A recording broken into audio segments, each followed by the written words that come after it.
ఇక geopolitical issues విషయానికి వస్తే ఇరాన్పై దాడి విషయంలో 2 వారాల్లో ఒక నిర్ణయం తీసుకుంటాను అని చెప్పి ట్రంప్ ప్రకటించారు సార్. ట్రంప్ ప్రస్తుతానికి వెనక్కి తగ్గడానికి కారణం ఏంటి? అసలు ట్రంప్లో ఈ సంకోచం ఎందుకు సార్? అంటే దీనికి అనేక కారణాలు ఉన్నాయి. సంకోచము అమా లేదా వ్యూహాత్మకమా, ట్రంప్ హెజిటేట్ చేస్తే ట్రంప్ నేచరు స్వభావం కూడా అదే. మీరు టారిఫ్లు ఉన్నాయి, టారిఫ్లు విధించాడు, మళ్ళీ 90 రోజుల విరామం ప్రకటించాడు. సో ట్రంప్ స్వభావమే మా ఈ పుల్స్ అండ్ ప్రెషర్స్ అంటారే, సో అలా వ్యవహరిస్తూ ఉంటాడు. ఇక్కడ కూడా ఏంటంటే ఒకటి, ఆల్రెడీ అమెరికాకు ఇరాన్కు మధ్య న్యూక్లియర్ టాక్స్ 5 రౌండ్లు జరిగాక 6వ రౌండ్ జరిగే ముందు ఇజ్రాయెల్ వ్యూహాత్మకంగా ఇరాన్ పైన అటాక్ చేసి ఆ చర్చల ప్రక్రియను అడ్డుకుంది. కానీ ఇప్పుడు యూరోపియన్ లీడర్స్ ఆల్రెడీ ఇరాన్తో చర్చలు జరుపుతున్నారు. సో యూరోపియన్ లీడర్స్ ఇరాన్తో చర్చలు జరుపుతున్నారు కనుక బహుశా ఆ చర్చల ప్రక్రియ ఒక డిప్లొమాటిక్ సొల్యూషన్ కనుగొనటానికి ఉన్న అవకాశాలను ఎక్స్ప్లోర్ చేయడం. ఎందుకంటే ఇప్పటికీ ట్రంప్ చెప్తున్నది ఐ వాంట్ ఎ డీల్ అంటున్నాడు. అయితే అదంతా సులభమైంది కాదు. ఇరాన్ ఇక అనివార్యమైతే తప్ప అంగీకరించకపోవచ్చు. ఎందుకంటే ఇరాన్ తన యురేనియం ఎన్రిచ్మెంట్ను కంప్లీట్గా ఆపాలి అన్నది అమెరికా వాదన. టోటల్లీ అబాండన్ యురేనియం ఎన్రిచ్మెంట్ అని. సో టోటల్గా అబాండన్ చేస్తే ఇరాన్ మిగలదు. మరి దానికి ఇరాన్ అంగీకరిస్తుందా? ఇంతకన్నా మార్గం లేదు, చావడం కన్నా ఇది బెటర్ కదా అని అనుకుంటే చెప్పలేము. సో అందువల్ల సబ్స్టాన్షియల్ అవకాశాలు ఇప్పటికీ ఉన్నాయని అమెరికా అధికార ప్రతినిధి కూడా అన్నాడు. ఇరాన్తో దౌత్యపరమైన పరిష్కారానికి, అణు ఒప్పందాన్ని కుదుర్చుకోవటానికి జరుగుతున్న చర్చలు సానుకూల ఫలితం ఇచ్చే అవకాశం ఇంకా చాలా ఉంది అని this is the official statement of the US spokes person. అందువల్ల ఈ డిప్లొమాటిక్ పరిష్కారానికి ఒక అవకాశం ఇవ్వడం మొదటి కారణం. రెండవ కారణం ఏంటంటే డొమెస్టిక్ పాలిటిక్స్ ప్రెషర్ కూడా ట్రంప్ పైన ఉంది. రిపబ్లికన్లు 2గా చీలిపోయారు ఇరాన్ విషయంలో. ఓల్డ్ రిపబ్లికన్స్, జాన్ బోల్టన్ ఇట్లాంటి వాళ్ళు ఓల్డ్ రిపబ్లికన్స్ ఏమో ఇరాన్ సంగతి తేల్చాల్సిందే, ఇరాన్ను లేపేయాల్సిందే అని వాళ్ళ ఒత్తిడి. కానీ MAGA Republicans, make America great again అని ట్రంప్ నిర్మించుకున్న ఆయన సొంత కాన్స్టిట్యున్సీ ఆఫ్ రిపబ్లికన్స్. ఎందుకంటే Trump himself is an odd man out in Republican party. Trump Republican party క్యాండిడేట్గా ప్రెసిడెంట్ అయినా ట్రంప్ సొంత పార్టీలానే ట్రంప్ పార్టీ ఆఫ్ అమెరికా ఒక రకంగా. సో ఈ మాగా లాబియోమో ట్రంప్ను వారిస్తుంది. నీ విధానం ఏంటి? నో వార్స్ కదా. నిన్నగాక మొన్న సౌదీ అరేబియాలో మాట్లాడుతూ కూడా అమెరికా గతంలో అనేక దేశాల్లో వెళ్ళి అక్కడ చరిత్ర తెలియక, సంస్కృతి తెలియక అక్కడ యుద్ధాలు చేసింది. అసలు ఈ ఫారిన్ ఇంటర్వెన్షన్స్ ఏంటి అని ట్రంప్ మాట్లాడాడు. సో అందువల్ల ఇప్పుడు తన విధానానికి భిన్నంగా యుద్ధాలు వద్దు, నేను డీల్స్ కుదుర్చుకుంటాను, అమెరికా ఐసోలేషనిస్ట్గా ఉండాలి, ప్రపంచంలో ఎక్కడెక్కడో వెళ్ళి అమెరికా ఎందుకు యుద్ధాలు చేయాలి, ఆ యుద్ధాల ఊబిలో ఎందుకు కూరుకుపోవాలన్నది ట్రంప్ ఇప్పటిదాకా చెప్తున్న వాదన. అందువల్ల మాగా లాబియోమో నీ వాదనకు భిన్నంగా ఎలా ఇరాన్పై యుద్ధం చేస్తామంటుంది. డెమోక్రట్ల నుంచి అయితే తీవ్ర వ్యతిరేకత ఉంది. సో డెమోక్రట్లు, మాగా రిపబ్లికన్లు కలిసి అమెరికన్ కాంగ్రెస్లో లేవనెత్తడానికి కూడా సిద్ధమవుతున్నారు. ఒకవేళ ట్రంప్ ఇరాన్పై యుద్ధానికి దిగితే కాంగ్రెస్ ద్వారా దాన్ని ఆపాలని కూడా ప్రయత్నం చేస్తున్నారు. అందువల్ల డొమెస్టిక్ పొలిటికల్ ప్రెషర్ రెండవ కారణం.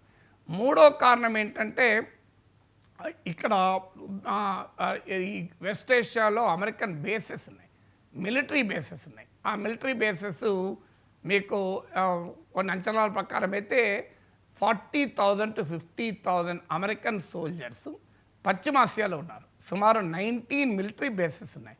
సో ఈ మిలిటరీ బేసెస్ను అమెరికా బోల్స్టర్ చేయడం మొదలుపెట్టింది, అంటే దాన్ని బలోపేతం చేయడం మొదలుపెట్టింది. ఆల్రెడీ రీఫ్యూలింగ్ ట్యాంక్స్ పంపించింది.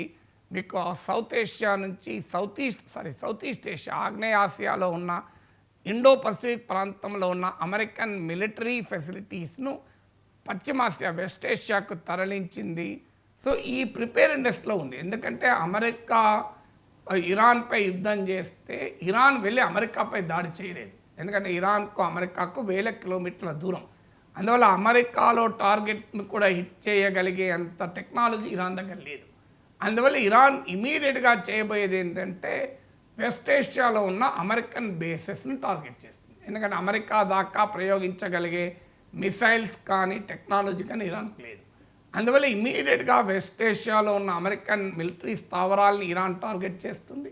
అమెరికా మిత్ర దేశాలను టార్గెట్ చేస్తుంది. Saudi Arabia, Qatar, Bahrain, Jordan వీళ్ళని టార్గెట్ చేస్తుంది. అందువల్ల ఈ American military assets in the వెస్ట్ ఏషియాను సెక్యూర్ చేసుకున్నాకనే ట్రంప్ యుద్ధానికి పోవాలి. ఎందుకంటే ఒక్కసారి యుద్ధం మొదలైతే కాన్సిక్వెన్సెస్ అన్ప్రిడిక్టబుల్గా ఉంటాయి. ఎంతకాలం పోతుంది తెలియదు. ఇప్పుడు మనం ఆఫ్ఘనిస్తాన్లో చూసాం, సో ఎంతకాలం నడుస్తుంది. ఉక్రెయిన్లో చూసాం, 3 ఏళ్ళుగా నడుస్తుంది. సో ఒక్కసారి యుద్ధం మొదలయ్యే వరకే కానీ ఆపడం అనేది ఎవరి చేతిలో ఉండదు. మొదలు పెట్టడం అనేది ట్రంప్ చేతిలో ఉంటుంది, ఆపడం ట్రంప్ చేతిలో కూడా అంత ఈజీగా ఉండదు. సో అందువల్ల బహుశా తన మిలిటరీ అసెట్స్ని సెక్యూర్ చేసుకోవడం 3వది. 4వది టెక్నాలజికల్ అసెస్మెంట్. ఎందుకంటే ఇరాన్ న్యూక్లియర్ ఫెసిలిటీస్ ఇప్పుడు ఇజ్రాయెల్ ఆల్రెడీ ఇరాన్లోని మిలిటరీ టార్గెట్స్ని అటాక్ చేసింది. ఈవెన్ కొన్ని నటాంగ్ న్యూక్లియర్ బేస్ కూడా అటాక్ చేసింది. ఇప్పుడు నెక్స్ట్ అటాక్ ఏంటి? ఇరాన్ న్యూక్లియర్ ఎన్రిచ్మెంట్, అంటే యురేనియం ఎన్రిచ్మెంట్ అంటారు. అంటే యురేనియంను వెపన్ స్థాయికి శుద్ధి చేసే ప్రక్రియ. ఈ ఫెసిలిటీ ఇరాన్ అండర్ గ్రౌండ్లో 80 to 90 మీటర్స్ లోపల పెట్టుకుంది. సో దాన్ని ఛేదించాలంటే అమెరికా దగ్గర మాత్రమే ఆ బాంబులు, ఆ ఫైటర్ జెట్లు ఉన్నాయి. ఇది ఆఫ్ఘనిస్తాన్లో ఒకసారి వాడింది. సో ఇప్పుడు ఇరాన్ న్యూక్లియర్ ఫెసిలిటీస్ను ఇవి ధ్వంసం చేయగలుగుతుందా లేదా, అది కూడా ధ్వంసం చేస్తే ఎలాంటి రేడియేషన్ ప్రమాదము లేకుండా, ఎందుకంటే వార్లో అటాక్ చేసినప్పుడు న్యూక్లియర్ రేడియేషన్ ప్రాబ్లం కూడా ఉండొచ్చు. ఎందుకంటే భారతదేశం కిరానా హిల్స్ను దాడి చేసింది, నూర్ఖాన్ బేస్ను దాడి చేసింది, సర్గోదా ఎయిర్ బేస్ను దాడి చేసింది అన్నప్పుడు వార్తలు వచ్చాయి. సౌదీ అరేబియా నుంచి బొరాన్ అనే కెమికల్, అంటే రేడియేషన్ లీక్ను కంట్రోల్ చేసే బొరాన్ కెమికల్ తీసుకునే ప్రత్యేక విమానం వెళ్ళింది. అమెరికన్ ఎక్స్పర్ట్స్ వెళ్ళారని కూడా వార్తలు వచ్చాయి. అందువల్ల ఒక న్యూక్లియర్ ప్లాంట్ పైన అటాక్ చేయాలి, న్యూక్లియర్ ఫెసిలిటీస్ అంటే ఒకటి టెక్నాలజికల్ ఫీజిబిలిటీని అమెరికా అసెస్ చేసుకోవాలి. 2 కాన్సిక్వెన్సెస్ ఏంటి, దాన్ని ఎలా కంటైన్ చేయాలి, ఎలా దాని నుంచి వచ్చే ఎఫెక్ట్స్ను కంట్రోల్ చేయాలి. ఇది చాలా చాలా కీలకం. ఎందుకంటే చెర్నోబిల్ డిజాస్టర్ చూసాం, 3 మైల్స్ ఐలాండ్ డిజాస్టర్ చూసాం, మీకు ఫుకుషిమా జపాన్ రియాక్టర్ లీక్ చూసాం సునామీ వల్ల. ఈ అనుభవాలు ప్రపంచానికి ఉన్నాయి. ఎందుకంటే ఇరాన్లో కనుక న్యూక్లియర్ రేడియేషన్ లీక్ అయితే అది ఇరాన్కే ప్రమాదం కాదు, అమెరికా మిత్ర దేశాలైన సౌదీ అరేబియాకు ప్రమాదమే, ఈ అన్ని దేశాలకు ప్రమాదమే ఆ ప్రాంతంలో.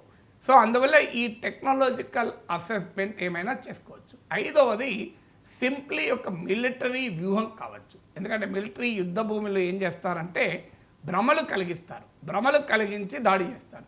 ఇప్పుడు ఒకవైపు ఇరాన్తో చర్చలు జరుపుతూ ఇరాన్కు ఒక భ్రమ కలిగించారు, ఈ సమయంలో అటాక్ చేయరు, అమెరికా ఒక డీల్ కుదుర్చుకోదలుచుకుంటుంది అని. అలా చర్చలు జరుగుతున్న సమయంలో ఇజ్రాయెల్ దాడి చేసింది. బహుశా ఇది అమెరికా ఇజ్రాయెల్ అనుకొని నీవు భ్రమ కల్పించు, నేను అటాక్ చేస్తా అని. ఎందుకంటే లేకపోతే ఒక ఆర్మీ చీఫ్, ఒక న్యూక్లియర్ సైంటిస్టులను ఇరాన్ రహస్య స్థావరాలకు మార్చలేదా, బంకర్లలో దాయలేదా?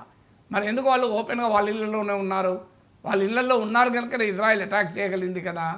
మరి ఈ జాగ్రత్త ఎందుకు తీసుకోలేదు ఇరాన్ అంటే బహుశా ఇరాన్ ఆ భ్రమల్లో ఉంది ఇప్పుడు దాడి చేయాలని. అలాంటి భ్రమలు మళ్ళీ కల్పించి అటాక్ చేయడం అనేది కూడా ఒక ఆలోచన కావచ్చు అని అంటున్నారు. సో ఎవరికీ తెలియదు ట్రంప్ ఎందుకు ఆగాడని. ఇవన్నీ రకరకాల థీరీస్ మాత్రం.